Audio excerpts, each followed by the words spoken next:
I am going to share something that I've never shared publicly before. I haven't been on a date in 4 years. Even better, I haven't had sex in 4 years.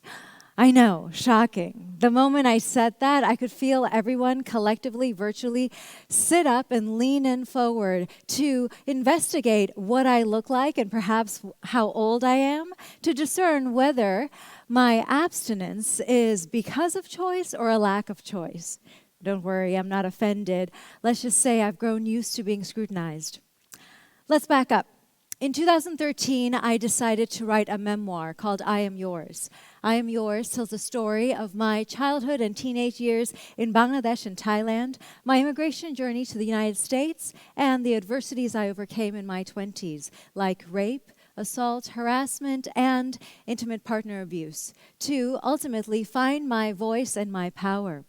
I decided that I Am Yours would be not only a memoir, but I would adapt it into a screenplay. And I gave myself 10 years from 2013 to 2023 to chart that entire project from manuscript to memoir to screenplay to screen.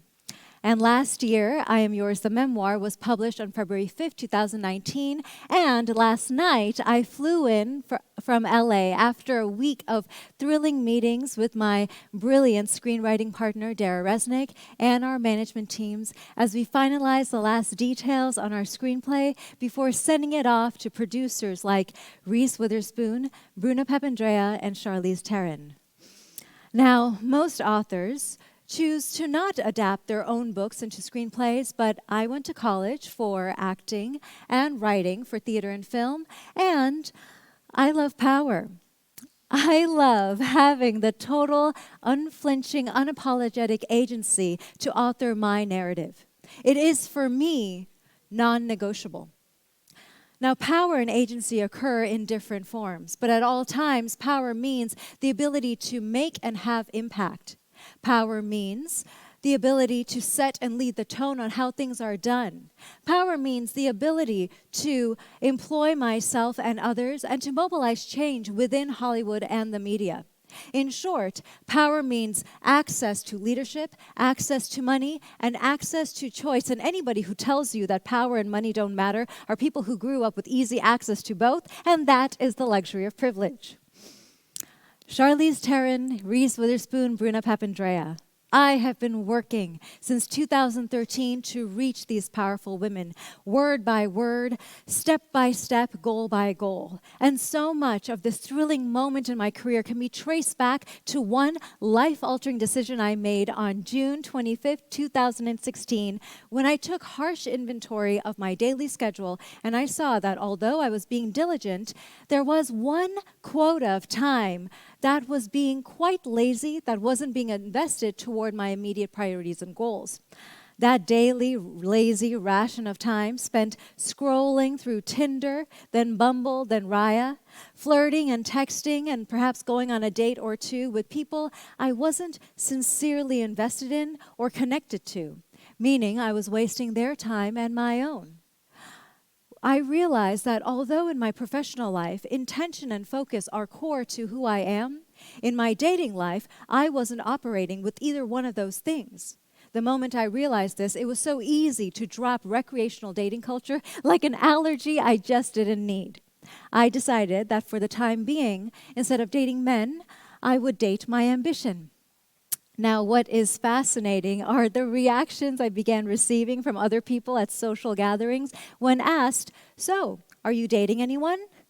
And I'd reply, "No, I've taken a break from dating people. I'm actually dating my ambition." The look of horror I would receive would be akin to my saying, "I'm actually really into bludgeoning baby seals with my bare hands. You should try it. It's my new thing. It's fabulous for the skin." I received 4 kinds of arguments: the argument of fun, the argument of trauma, the argument of time, and the argument of biology. "Oh, but honey, you gotta live a little. Babes, you gotta have some fun. Loosen up." 2, "Oh, but bless your heart, sweetheart. That is the PTSD talking. It's all the trauma from your 20s and 30s, from when you were raped and the abusive marriage and the divorce. I know it's scary, but you deserve love like everyone else." 3, biological clock and time. But sweetheart, you are running out of time. Think about your biological clock. Tick-tock, tick-tock. You are being so selfish. And you are not thinking about your mother, that poor woman, after everything she sacrificed. And number 4, the most frequent response, oh, but honey, you're so pretty. By the way, that is the identical response I've received when I've told people that although I do want to have kids, I intend to do so, and I've always planned to do so, through adoption, and biologically would be a bonus. But you're so pretty. It is all connected. As if to say that a woman's inherent purpose cannot be fully realized unless she is birthing someone, nurturing someone, or being romantically or sexually involved with someone. As if to say that by opting out of these things, even momentarily, I am somehow robbing myself and society of our fully realized potential. Now, on the surface, all of these comments came from love. But under the surface, there was one word: fear. Fear.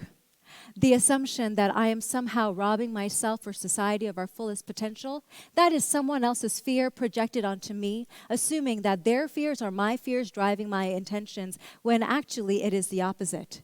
My life doesn't operate according to fear, be it mine or anybody else's. If we look closer, this isn't a story about fear, pain, or even trauma. This isn't a story about sex or not having sex or dating or not dating. This is a story about power. Of course, my career has thrived because I have been able to invest unapologetic, unflinching agency to architect my day, which is to say, to author and empower my larger narrative. It's about being able to ask yourself, am I the author of my life, or am I reciting a script written for me by others? It is about being able to say, am I in alignment with my most audacious dreams? As for me, I have been able to track 3 types of growth over these last 4 years. 1, I've become more confident. Well, this will happen if you are flying solo and yours is the only voice making any decision in your life, from what I feel like watching tonight as a movie to the way I want to balance my funds in order to rent and buy real estate. Through this self-governed daily leadership, that has translated into professional confidence. After years of being a quiet scholar, after years of being a woman who orbited around the opinions of others, I kickstarted my speaking career by training myself and then cold calling universities and conferences to get them to hire me with unladylike assertiveness. Number 2, I have become calmer. Now, the beautiful part about partnership is that you can attach to and rely on someone else, and you can outsource for joy, courage, and help to navigate fear. By being my first and only responder, I have started to foster my own courage. My dad jokes that I have become my own Roomba of my own destiny. Number 3, I have become happier. I spent decades orbiting around the needs of others, of saying yes to every demand, and also muting my voice during it all. And when you say yes to everything and everyone, your no holds no value, and over time, your yes loses gravity as well. Our lives hinge on the day we learn the power of our no and the authority of our yes, so that we can finally be able to say yes without resentment and pressure, and no without shame or guilt. My life hasn't been off kilter. This has been the most balanced I've ever been. Essentially, what I've been doing over these last 4 years is that by taking a break from dating men, I developed my masculine energy to align with the feminine powers of compassion, empathy, cooperation, community building, all of those feminine energy qualities that I was encouraged to develop. But now I've been able to develop some of the qualities that we associate with the masculine, that we so admire and trust in the good men in our lives. Assertiveness, unapologetic confidence, the quick, easy enthusiasm to lead a conversation, a family, a household, a business, a company. I have become balanced. Imagine a world where we all took the time to become more balanced and whole. We would love each other better. I would be remiss if I didn't address the elephant in the room, which is trauma. Yes, after years of having my no ignored by countless people multiple times, I finally reclaimed the power that had been ripped from my body. And I taught myself the power of my no and the authority of my yes. So of course my career is thriving, and now I am better equipped for future love, to re-engage as a whole, healthy, happy, confident person, to be able to give more. Imagine if we all took the time to become more happy and confident on our own feet, to speak in our truest voice. We would love each other in a way that didn't wound. We could, instead of loving from the raw, gaping wound, we would love from the scar.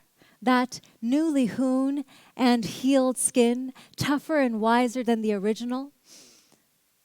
That is proof of the human body's design for resilience.